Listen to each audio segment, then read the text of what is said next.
कहानी की शुरुआत होती है सन 2157 में, जब इंसानों ने अपनी सोच से भी ज्यादा तरक्की कर ली थी। ऐसा लगता था जैसे इंसानों के सारे पुराने सपने सच हो गए हों। द ग्रेट थ्योरी ओवेकेशन के बाद दुनिया भर से भूख, प्यास और आतंक जैसे शब्द डिक्शनरी से मिटा दिए गए थे। ना तो कोई इंसान इस दुनिया में भूखा मरता था और ना ही कोई ऐसी बीमारी थी जिसका कोई इलाज ना हो सके। पृथ्वी के इंसानों ने अपने सारे घाव भर लिए थे। धरती से सारा प्रदूषण खत्म हो चुका था और सब कुछ बढ़िया चल रहा था। और सबसे बड़ी बात तो ये थी कि स्पेस ट्रैवल अब बहुत आम चीज बन चुकी थी। इंसान घूमने के लिए धरती पर नहीं बल्कि स्पेस में दूसरे प्लेनेट पर जाया करते थे। इसके बाद हम इस नए युग के एक जवान लड़के मैक्स को देखते हैं। मैक्स को घूमने का बहुत ज्यादा ही शौक है। वो अपनी स्पेशल स्पेसशिप में गैलेक्सी की सैर करने निकला था और हर नए प्लेनेट, नई संस्कृति का दीवाना था वो। लेकिन उसे एक दिक्कत थी, उसके परिवार वाले उसे बार बार कॉल करते रहते थे। उसके परिवार वाले कहते थे, बेटा आप घूमना बंद करो, घर वापस आ जाओ और अपने कॉलेज पर फोकस करो। लेकिन मैक्स को पढ़ाई का बिल्कुल भी शौक नहीं था, इसलिए वो अपने घर वालों का कॉल काट देता था। फिर एक दिन अचानक एक बड़ा सा एस्टेरॉइड मैक्स की स्पेसशिप से आकर टकरा जाता है। इससे पूरी स्पेसशिप जोर से घूम जाती है और सिस्टम हैंग होने लगता है। लाइट्स बार बार बंद और चालू होने लगती हैं। अलार्म लगातार बजते जा रहे थे, जिस वजह से मैक्स इमरजेंसी लैंडिंग करने की कोशिश करता है। लेकिन स्पेसशिप का कंट्रोल उसके हाथ से छूट जाता है। अब उसकी स्पेसशिप कंट्रोल से बाहर होकर बहुत तेजी से नीचे गिरने लगती है। कुछ ही देर में उसकी स्पेसशिप पास के किसी अनजान आइलैंड पर क्रैश हो जाती है। खुशकिस्मती से मैक्स की जान बच जाती है और स्पेसशिप ब्लास्ट होने से पहले ही वो वहां से भाग निकलता है। अब मैक्स इस अनजान ग्रह पर बिना किसी सहारे के अकेला फंस चुका था। ये प्लेनेट देखने में कुछ अजीब सा लग रहा था। ना ज्यादा रोशनी थी, ना आवाजें, सिर्फ एक खामोशी जो कानों में चुभ रही थी। इसके बाद मैक्स इस अनजान प्लेनेट पर घूमने लगता है। घूमते घूमते जंगल के बीच उसे हाल ही में बुझाई गई आग दिखाई देती है। इसे देखकर साफ पता चलता है कि यहाँ कोई और भी मौजूद है। थोड़ा और आगे चलने पर उसकी नजर एक पत्थर के पीछे छुपे एक क्रिएचर पर पड़ती है। मैक्स उससे बात करने की कोशिश करता है, पर वो उससे डरकर वहां से भाग जाता है। ये देखकर मैक्स सोचता है, आखिर ये कौन सी दुनिया है। तभी मैक्स के सामने एक सोल्जर आता है जिसका नाम था जेफ। वो तुरंत अपनी बंदूक निकालकर मैक्स पर तान देता है और किसी अजीब भाषा में जोर से चिल्लाता है। मैक्स उसकी भाषा सुनकर कंफ्यूज हो जाता है। न उसे उसकी बात समझ आ रही थी कि वो आदमी क्या कह रहा है और न ही वो अपनी बात समझा पा रहा था। तभी मैक्स अपनी बेल्ट से एक छोटा सा ट्रांसलेटर डिवाइस निकालता है। ये डिवाइस किसी भी भाषा को ट्रांसलेट कर सकता था। जैसे ही मैक्स उसे अपने कान में लगाने की कोशिश करता है, लेकिन उस आदमी ने तुरंत मैक्स की बेल्ट पर गोली मार दी। फिर जेफ मैक्स को गिरफ्तार करके अपने साथ ले जाता है। इसके बाद मैक्स को एक शहर में लाया जाता है। ये शहर पृथ्वी जैसा ही था, लेकिन थोड़ा ज्यादा डरावना। गंदे कपड़ों में लोग, सिर पर हेलमेट पहने हुए बहुत सारे फौजी और चारों तरफ उड़ते हुए सीसीटीवी ड्रोन। बिल्कुल वैसा ही जैसा मैक्स ने अपनी हिस्ट्री बुक में पढ़ा था। कुछ देर बाद मैक्स को एक साइंटिफिक लैब में ले जाया जाता है, जहां कुछ साइंटिस्ट्स उसके सिर पर एक अजीब तरह का हेलमेट लगा देते हैं। दरअसल इस हेलमेट की मदद से उसके अंदर के ख्यालों को पढ़ने की कोशिश की जा रही थी। वो लोग मैक्स के दिमाग का हर एक सीक्रेट जान लेना चाहते थे। उन्होंने मैक्स से बहुत सारे सवाल पूछे, लेकिन उसे एलियन मानने से इनकार कर दिया। उन्हें लगा ये कोई पागल आदमी है, पर है हमारे जैसा ही। इसलिए उन्होंने मैक्स को एक पागल खाने में भेजने का फैसला किया। इसके बाद गाय नाम के एक फौजी को मैक्स को हॉस्पिटल ले जाने का काम दिया गया। जैसे ही ये फैसला हुआ, आसपास के सभी फौजी अचानक से देशभक्ति का गीत गाने लगे। सबके अंदर बहुत जुनून था, जैसे उनके सिर में इस गीत के अलावा कोई और ख्याल तक ना हो। इधर मैक्स ये सब पहली बार देख रहा था, इसलिए बहुत हैरान था। तभी जेफ, जिसने मैक्स को अरेस्ट किया था, अचानक चक्कर खाकर जमीन पर गिर जाता है। उसे बहुत तेज दौरे पड़ने लगते हैं। कुछ फौजी उसके पास आकर उसे उठाकर ले जाते हैं, लेकिन ये देखकर मैक्स का शक और भी ज्यादा बढ़ जाता है। गाय के साथ जब मैक्स शहर की तरफ बढ़ता है, तो वो देखता है कि सब कुछ कितना खराब था। रोड टूटे हुए थे, बिल्डिंगें आधी गिरी हुई, सब तहस नहस था और हर 2-3 किलोमीटर पर बड़े बड़े मेंटल टावर्स बने हुए थे। ये देखकर मैक्स पूछता है, ये टावर्स किस लिए हैं? इस पर गाय जवाब देता है, आजकल यहाँ पक्षी बहुत ज्यादा बढ़ गए हैं,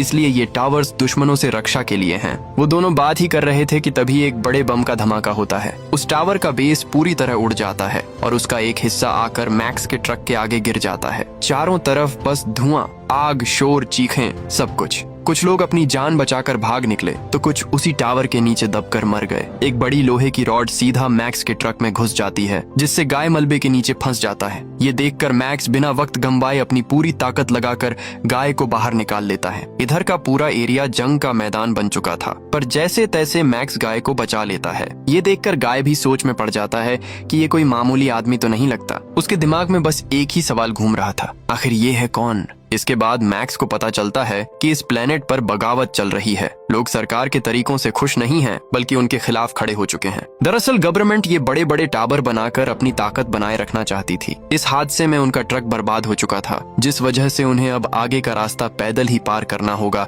इसके बाद जैसे ही वे शहर में पहुंचते हैं, हम एक ताकतवर आदमी को देखते हैं जिसका नाम है स्ट्राइक, जो कि डिपार्टमेंट ऑफ स्पेशल रिसर्च का हेड है। जैसे ही उसे मैक्स के बारे में पता चलता है, वो फंक नाम के आदमी को मैक्स को उसके पास लाने का ऑर्डर दे देता है। तब तक मैक्स को एक और डरावनी फैसिलिटी में बंद कर दिया गया था। इस बार मैक्स को एक बड़े से पानी के टैंक में कैद किया गया था। साइंटिस्ट उसके दिमाग को और गहराई से देखने की कोशिश कर रहे थे, लेकिन फंक स्ट्राइक के बेज का इस्तेमाल करके वहां घुस आता है और बिना किसी परमिशन के मैक्स को वहां से निकाल ले जाता है। दूसरी तरफ वहां का एक और ताकतवर आदमी, सरकारी वकील ओमनिक, ने भी मैक्स की हरकतों पर नजर रखी हुई थी। लेकिन जब उसने गाड़ी में टाइम देखा तो जल्दी से बाथरूम में जाकर छुप गया, जहां उसे भी बहुत तेज दौरा पड़ना शुरू हो गया। इधर फंक जब मैक्स को अपनी कार में बिठाकर ले जा रहा था तो आगे रास्ता ब्लॉक पड़ा हुआ था। ये देखकर फंक दूसरा रास्ता पकड़ लेता है, लेकिन वो काफी टेंशन में लग रहा था। वो बार बार अपने हाथ में बंधी घड़ी को देख रहा था और तभी अचानक उसे भी वही दौरा पड़ने लगता है। ये देखकर पुलिस वाले उसे भी बंदी बनाकर अपने साथ ले गए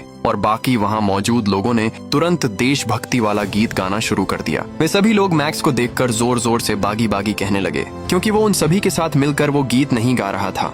सब लोग मैक्स पर बहुत गुस्सा हो रहे थे और उसे मारना चाहते थे। ये सब देखकर मैक्स मौके का फायदा उठाकर वहां से फौरन निकल जाता है। इसके बाद हमें पता चलता है कि ये जो भी जगह है, यहाँ पर अननोन फादर नाम के कुछ लोग राज करते हैं, जिनमें स्ट्राइडर और ओमनिक भी शामिल थे। इन लोगों का सिस्टम इतना निर्दयी था कि अगर कोई एक फादर भी छोटी सी गलती करता तो बाकी उसे तुरंत वहीं मार डालते थे। अपने लोगों के लिए भी इनके दिल में कोई दया नहीं थी। इधर मैक्स इस शहर में घूमते घूमते एक बार में पहुंचता है। वहां उसकी मुलाकात एक वेटर राडा से होती है। उसे देखते ही मैक्स को उससे पहली नजर वाला प्यार हो जाता है और राडा भी उससे बहुत प्यार से बात कर रही थी। लेकिन तभी एक दूसरा कस्टमर राडा के साथ बदतमीजी करने लगता है।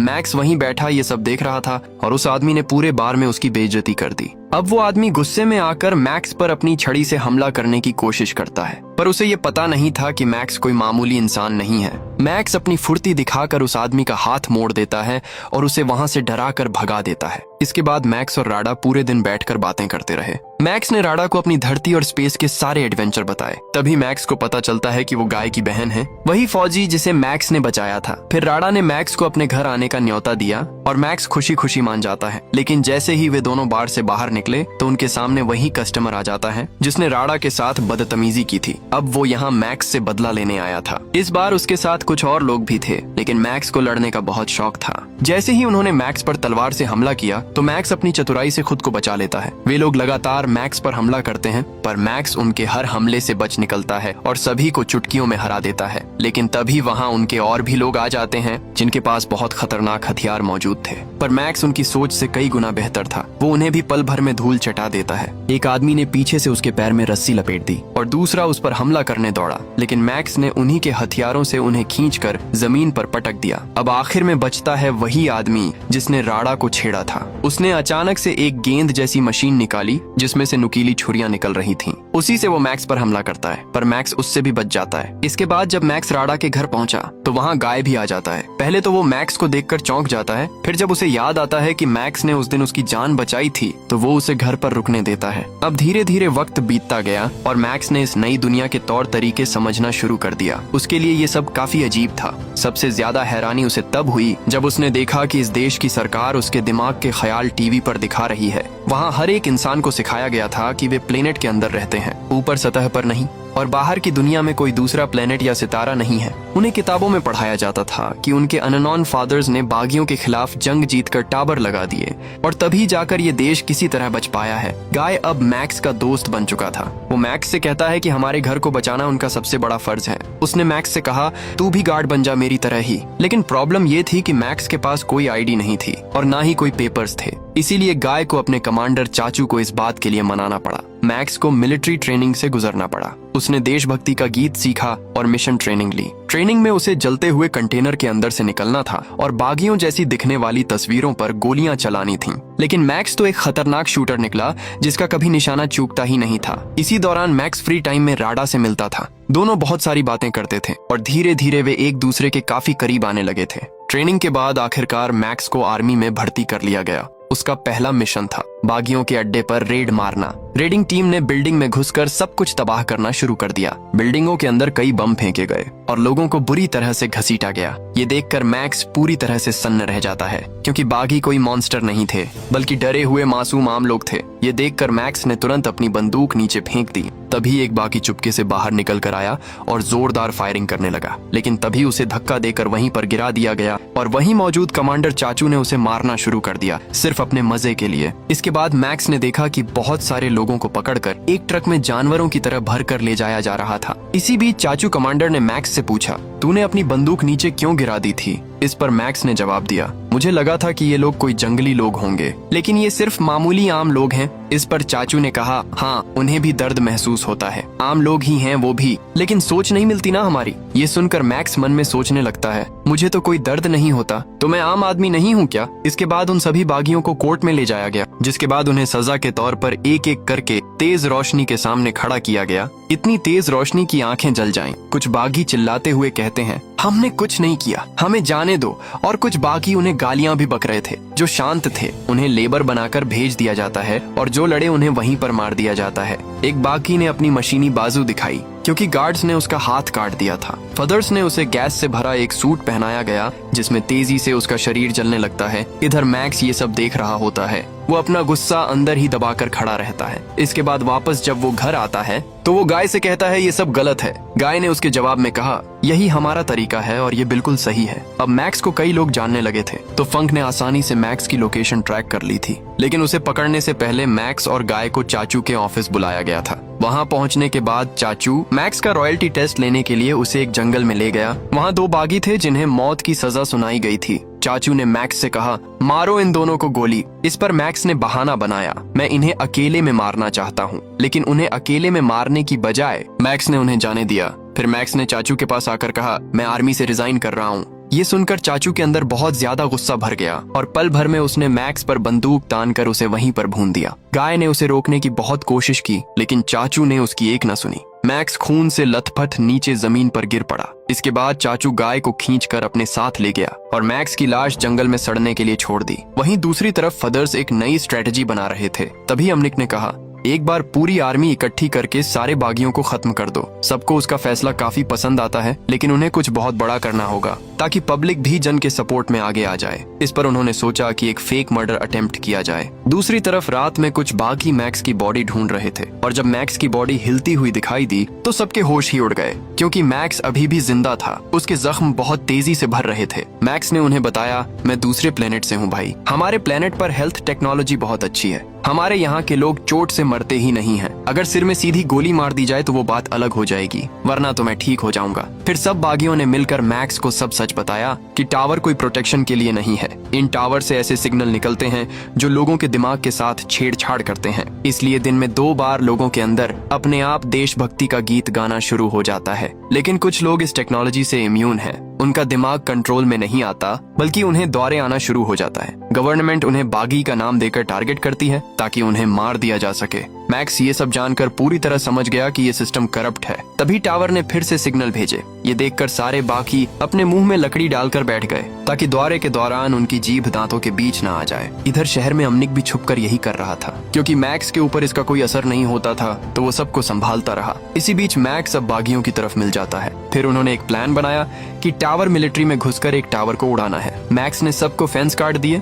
और सब अंदर घुस गए। बागियों ने जब गोलियां चलाना शुरू किया तो सभी फौजी पूरी तरह सन्न रह जाते हैं। इधर मैक्स बिना डरे भाग रहा था, क्योंकि मैक्स पर गोलियों का असर नहीं होता। जो भी फौजी उसके सामने आता उसे वो एक मुक्के में नीचे गिरा देता। इस फायरिंग में कुछ बागी मारे गए और कुछ दीवार के पीछे छुपकर फायरिंग कर रहे थे। मैक्स मौके का फायदा उठाकर टावर के नीचे गया और एक बम लगाकर वहां से भागने लगा। जाते जाते उसने हर एक बागी के कपड़ों में रस्सी डाल दी, चाहे कोई मरा हो या बेहोश। वो एक साथ सबको घसीटकर बाहर ले आया और मैक्स की टीम खतरे से बाहर आ जाती है। और तभी वहाँ एक बड़ा धमाका होता है जिसमें पूरे टावर के चिथड़े चिथड़े हो जाते हैं। लेकिन इस मिशन की कीमत बहुत भारी थी। उनके देखते ही देखते उनका एक दोस्त तड़प तड़प कर मर रहा था। अब बस मैक्स और एक दूसरा बागी जिंदा बचे थे। कुछ देर बाद मैक्स चुपके से वापस शहर में जाता है और राडा से मिलता है। दोनों एक दूसरे को देखकर फौरन एक दूसरे के बहुत करीब आ जाते हैं। लेकिन वहीं एक एक पड़ोसी ने मैक्स को ऐसा करते हुए देख लिया था और तुरंत पुलिस को खबर दे देता है। जब गाय अपने घर आया तो मैक्स को देखकर वो उससे झगड़ना शुरू कर देता है। गाय ने गुस्से में मैक्स को अपने घर से निकलने की धमकी दी, लेकिन इसी बीच पुलिस वहाँ आ पहुँचती है।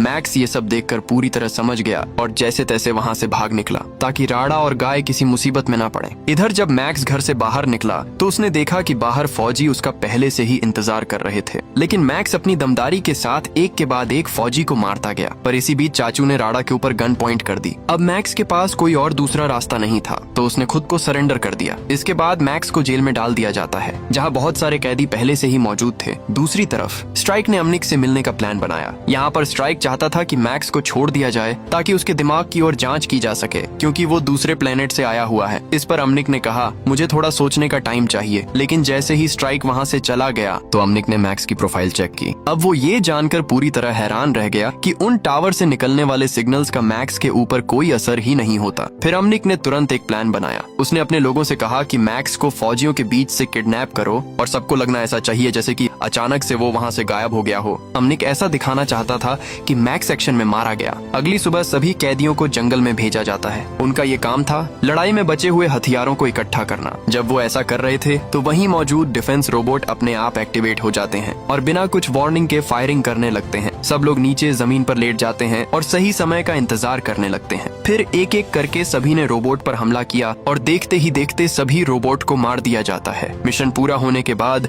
जेफ ने मैक्स को उस जीव के बारे में बताया जो मैक्स ने जब इस आइलैंड पर आते हुए देखा था। जेफ बताता है कि वो कोई जानवर नहीं बल्कि बदले हुए इंसान है। वो ज्यादा सोच समझ नहीं सकते, वो बहुत ज्यादा खतरनाक है, उन्हें देखते ही मार देना चाहिए। कुछ देर बाद जेफ एक छुपे हुए गड्ढे में गिर जाता है। ये देखकर मैक्स भी अपने दोस्त के साथ उसी गड्ढे में छलांग मार देता है और वो दोनों एक अंडरग्राउंड टनल में पहुंचते हैं। वहाँ उन्हें कई पुरानी साइंस लैब मिलती हैं, लेकिन वहाँ एक अजीब क्रिएचर छुपकर घूम रहा था। जैसे ही उन्होंने लाइट ऑन की और कुछ चीजें देखने में लग गए, तभी अचानक से उनके सामने वही क्रिएचर आकर उन पर हमला कर देता है। वो क्रिएचर जेफ को पकड़ लेता है और उसे खाने ही वाला होता है कि तभी मैक्स बीच में आकर उस क्रिएचर से लड़ने लगता है। काफी कोशिश करने के बाद आखिर में मैक्स ने उस क्रिएचर को हरा ही दिया, लेकिन मैक्स ये जानता था कि अगर जेफ को मौका मिला तो वो इसे मार ही देगा। इसलिए जब जेफ सो रहा था तो मैक्स चुपके से उस क्रिएचर की रस्सी खोलकर उसे आजाद कर देता है। अगली सुबह मैक्स, जेफ और वो मशीनी बाजू वाला बागी तीनों जंगल में घूम रहे थे। तभी उन्हें रास्ते में एक लाल टैंक दिखाई देता है जो झाड़ियों में फंसा हुआ था। लेकिन जैसे ही वो तीनों उसके पास गए तो अचानक से एक ब्लैक टैंक ने उन पर हमला कर दिया। तीनों पेड़ों के पीछे छुपकर उन पर हमला तो कर रहे थे, लेकिन उन टैंकों को कोई फर्क नहीं पड़ रहा था। तभी मैक्स के दिमाग में एक आइडिया आया और उसने उस लाल टैंक पर हमला करना शुरू कर दिया, जिससे लाल टैंक का डिफेंस सिस्टम ऑन हो जाता है और गलती से उसने अपने ब्लैक टैंक को ही उड़ा डाला। इसी मौके का फायदा उठाकर मैक्स ने तुरंत एक्शन लिया और टैंक के नीचे घुसकर पीछे से ऊपर चढ़ गया। उसने अंदर घुसकर सारे तार काट डाले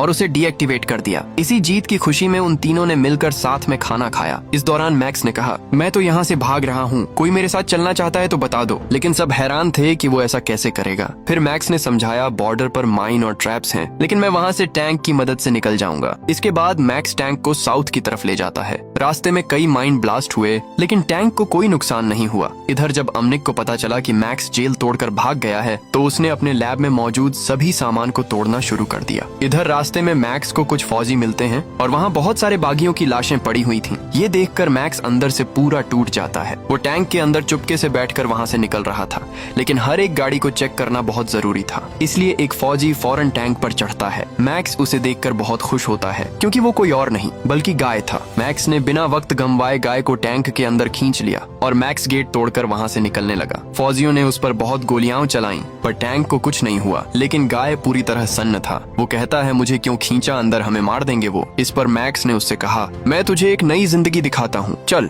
और तेरी जिंदगी से तो लाख गुना अच्छी होगी वो। और इसी के साथ ये कहानी यहीं खत्म होती है। अगर वीडियो अच्छी लगी हो तो एक लाइक जरूर करना और ऐसी ही मजेदार वीडियो के लिए हमारे चैनल को जरूर सब्सक्राइब करना।